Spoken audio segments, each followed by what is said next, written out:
Bienvenido a su programa Análisis Jurídico. No sin antes recordarle que por Facebook, Twitter e Instagram estamos por @Novacet, el canal de YouTube Análisis Jurídico y el correo analisisjurídico@novacet.com. Buenas tardes. Es importante para nosotros estar al contacto de lo que sucede, de lo que da diariamente en Venezuela y lo que surge también con nuestros abogados en nuestra región.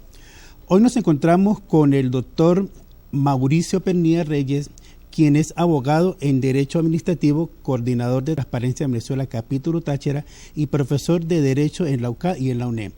Y con él vamos a conversar un tema muy interesante como lo que es la transparencia en los diferentes procesos que se dan durante todo el tiempo en que manejamos nuestro derecho. Doctor Mauricio Pernía, muy buenas tardes.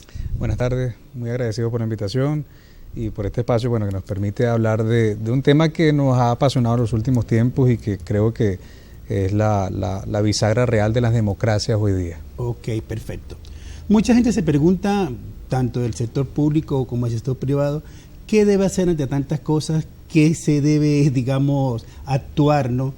¿Existe en realidad la transparencia en Venezuela actualmente?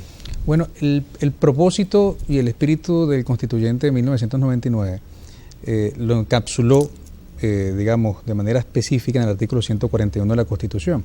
Y este artículo habla de que la administración pública está al servicio de los ciudadanos y ciudadanas. Y eso, para quienes nos ven, tiene un impacto tremendo. No son frases al vuelo, sino que además de que recoge toda una tradición de entender a la administración pública desde el sentido vicarial, entendido por vicarial, aquel que asume la carga de otro. Entonces la administración pública está asumiendo la carga por los ciudadanos y las ciudadanas. Nosotros pues estamos obligados a contribuir con las cargas públicas, particularmente mediante la carga impositiva del Estado, mediante los impuestos y alguna otra contribución, pero principalmente es la administración pública la que soporta nuestras necesidades.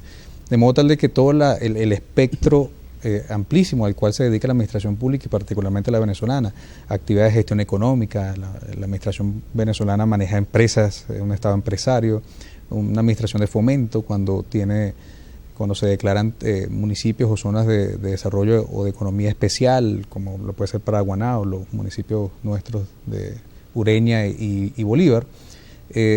Esos son actividades de fomento, también actividades de servicio de policía administrativa, no entendiendo como la policía funcionarial propiamente dicha, sino la función de limitar los derechos, a la libertad de tránsito, con ocasión de que para respetar a los demás, la actividad de arbitrar, la existencia de, por ejemplo, Inspectoría del Trabajo da cuenta de una actividad arbitral del Estado. El Estado es un tercero allí quien dirime controversias en las cuales no forma parte.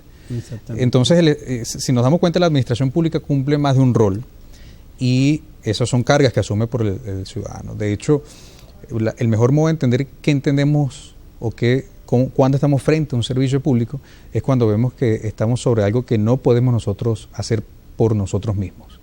Es decir, ninguno de quienes nos ve, salvo muy contadas excepciones, podrá decir que en la mañana puede ir a tomar agua él mismo desde el riachuelo que está a su casa. Se requiere la presencia del Estado, queramos o no queramos, ¿no? Porque no podemos prestarnos nosotros mismos esa actividad. Y el Estado está llamado a prestarnos ese servicio, ¿no? Y además que está llamado a hacerlo con unos estándares y unos principios específicos, continuidad, no interrupción. Entonces, hago esta introducción porque nos permite ver que como es tanto las tareas que podemos darle al Estado y que la entendemos, particularmente a la administración pública, que a todos nos interesa que sea transparente la gestión.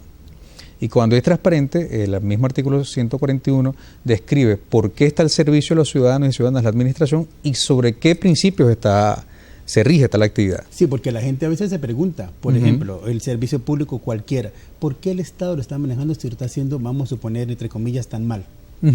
Sí, claro, aquella frase de la posibilidad de que se vea el Estado como ineficiente. Y eso tiene mucho más que ver con qué esperamos del Estado. Siempre desde el mundo de la academia ponemos el ejemplo de la Renault. Esta compañía francesa de automóviles es una empresa del Estado. Y al mismo tiempo está en Fórmula 1 y al mismo tiempo hace vehículos de guerra para la Armada francesa. Es decir, no necesariamente por estar en el estado de ineficiencia, es qué esperamos de ella y si le damos cargas o no que sean las que pueda soportar. Quizás el tema es mucho más de ámbito gerencial. Y en ese sentido, la transparencia, tanto desde la creación de órganos y entes de la administración pública, que nos diga el para qué y por qué funciona, esa tendencia que podemos ver que es muy rápido el cambio, la reestructuración de la organización administrativa. A veces decimos, cuando se ha aprendido el nombre de un ministerio ya lo cambiaron. Entonces, esa actividad debe aportarle al ciudadano un conjunto de información que diga racionalmente para qué se creó o existe. Exactamente. Pero sí. además, como la administración pública al menos maneja 3 tipos de bienes, digamos, patrimoniales o, digámoslo de modo mucho más concreto, recursos de carácter financiero, de carácter material, vehículos o de carácter orgánico, cómo se organiza, nos interesa mucho es el ámbito financiero, el ámbito presupuestario, cómo alcaldías, gobernaciones en la misma república es capaz de elaborar presupuestos participativos, como por ejemplo nos encontramos que la gran forma de hacer gasto público en la mayoría de los países de Occidente es la contratación pública. Entonces hoy día se ve la contratación pública desde el punto de vista estratégico. ¿Cómo podemos a través de la contratación pública desarrollar políticas públicas? ¿Cómo podemos, por ejemplo, considerar las personas con discapacidad como un elemento propio para el otorgamiento de un contrato?